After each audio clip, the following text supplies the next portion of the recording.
अमावस्या वो तिथि है जिस दिन आप कोई भी उपाय करें तो वो, अगर ये अमावस्या सोमवार के दिन पड़ जाए, जिसकी कुंडली में चंद्रमा प्लस शनि है एक साथ, चंद्रमा शनि एक साथ है, यानी सर्प दोष है।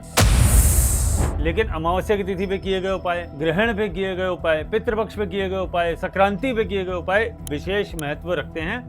देवताओं का आशीर्वाद वेल्थ एंड ग्रोथ देता है, पितरों का आशीर्वाद स्टेबिलिटी देता है, अनसर्टेनिटी हटाता है। सोमवती अमावस्या के दिन न सिर्फ चंद्रमा और शनि के कॉम्बिनेशन की वजह से उपाय किया जाता है, बल्कि सोमवती अमावस्या एक बहुत इंपॉर्टेंट दिन है। साल में एक ऐसा दिन जो हमारे लिए बहुत ही कीमती होता है। अब आप इसको पूछेंगे कि ये कीमती क्यों होता है, ऐसा क्या होता है कि आप इस दिन को स्पेशल वेटेज दे रहे हैं या स्पेशली इसको बाकी दिनों से अलग हटा के बता रहे हैं कि कीमती क्यों है। तो लॉजिक समझ लीजिए, अमावस्या वो तिथि है जिस दिन आप कोई भी उपाय करें तो वो सक्सेसफुल होता है, उसके सक्सेस का रेट बढ़ जाता है। यानी अब देखिए, उपाय करने के बहुत सारे दिन होते हैं, आप लगभग सारे दिन ही उपाय कर सकते हैं, लेकिन अमावस्या की तिथि पे किए गए उपाय, ग्रहण पे किए गए उपाय, पितृपक्ष पे किए गए उपाय, संक्रांति पे किए गए उपाय विशेष महत्व रखते हैं। इनकी वैल्यू ज्यादा होती है, रिजल्ट ज्यादा अच्छे मिलते। अगर ये अमावस्या सोमवार के दिन पड़ जाए तो आप ये समझ लीजिए उसको बोलेंगे सोमवती अमावस्या।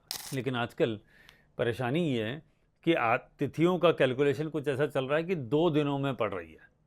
तो रूल ये कहता है कि जो सूर्य उदय के वक्त जो तिथि हो वही मानी जाएगी। तो ये जो अमावस्या शुरू हो रही है वो हो रही है 14 जून यानी संडे से, और दोपहर के लगभग 12:30 बजे के आसपास से, जो चलेगी 15 जून यानी सोमवार के दिन, और दिल्ली के समय के हिसाब से लगभग 8:24-25 तक।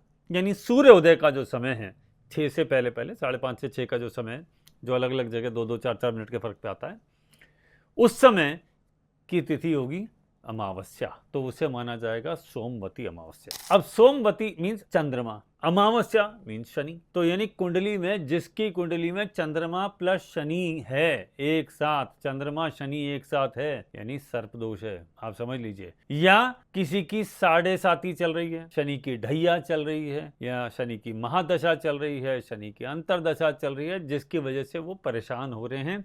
तो ये वो दिन है जिस दिन अगर आप उपाय करेंगे तो शनि के प्रकोप को, शनि के प्रभाव को कम कर देंगे, क्योंकि सोमवार का दिन है तो चंद्रमा का दिन है। आप लॉजिक समझ लीजिए, शनि जो है वो दुख का देवता है और चंद्रमा जो है वो सुख का देवता है। ये दोनों एक साथ इकट्ठे हो गए, यानी शनि ने अपनी खराबी चंद्रमा को दी, चंद्रमा ने अपनी अच्छाइयां शनि को दी, दोनों का परिणाम मिक्स हो गया। ऐसे वक्त अगर हम कुछ उपाय करेंगे तो ये मान लीजिएगा, हम चंद्रमा को पावर देना चाहते हैं और कहते हैं शनिदेव आप कृपया शांत हो जाइए, अपने दुख, पीड़ा, तकलीफ, परेशानी, प्रॉब्लम कम करिए और चंद्रमा को काम करने दीजिए, ताकि चंद्रमा हमें बहुत अच्छे रिजल्ट दे पाए। सोमवती अमावस्या के दिन ना सिर्फ चंद्रमा और शनि के कॉम्बिनेशन की वजह से उपाय किया जाता है, बल्कि ये पितरों के लिए बहुत इंपॉर्टेंट दिन है। अगर आप इस समय पितरों के लिए कुछ तर्पण करें, आप जैसे गंगा नदी पे जा सके, जैसे बनारस चले जाएं, इलाहाबाद चले जाएं, हरिद्वार चले जाएं, ऋषिकेश चले जाएं, या किसी और ऐसी नदी जैसे नर्मदा नदी है,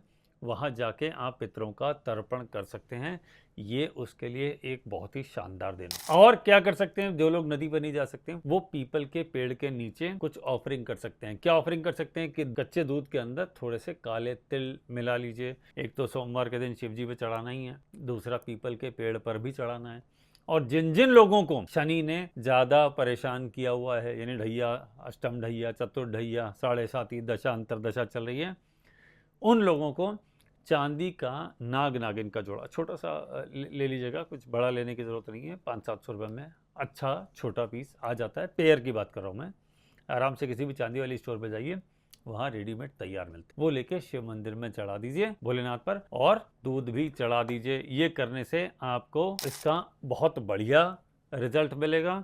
सोमवती अमावस है, लेकिन ध्यान रखिएगा ये उपाय करने का समय सुबह 8:20-25 तक का ही है, यानी आपको उपाय सूर्योदय के आसपास ही करना होगा। उपाय जो भी सूर्योदय के आसपास किए जाते हैं उसकी पावर ज़्यादा होती है, क्योंकि सनराइज के साथ सूर्य की पॉजिटिव एनर्जी भी उसमें जुड़ जाती है। तो अगर आप शनि की किसी भी परेशानी से पीड़ित हैं, आपको हेल्थ से रिलेटेड चैलेंजेस हैं, करियर में चैलेंजेस आ रहे हैं, तो ये उपाय डेफिनेटली आपको हेल्प करने वाले हैं और आपकी ज़िंदगी में पॉजिटिविटी, अच्छी हेल्थ और अच्छी वेल्थ बढ़ाने में आपका साथ देंगे। अगर आप पितृपक्ष से रिलेटेड यानी पितरों से रिलेटेड कुछ तर्पण करेंगे तो पितरों का आशीर्वाद भी आपको प्राप्त होगा। वो भी आपके और आपके परिवार के लिए बहुत ज़रूरी है। जैसे देवताओं का आशीर्वाद ज़रूरी है, वैसे ही पितरों का आशीर्वाद भी ज़रूरी है। वो आपके जीवन में स्टेबिलिटी लाता है। देवताओं का आशीर्वाद वेल्थ एंड ग्रोथ देता है, जबकि पितरों का आशीर्वाद स्टेबिलिटी देता है, अनसर्टेनिटी हटाता है। यही नियम है। तो ये उपाय करिए और देखिए इस सोमवती अमावस्या का फ़ायदा उठाएं आप सब लोग और अपने जीवन में पॉजिटिविटी ऐड करें। फिर मिलते हैं किसी और वीडियो में, तब तक के लिए नमस्कार।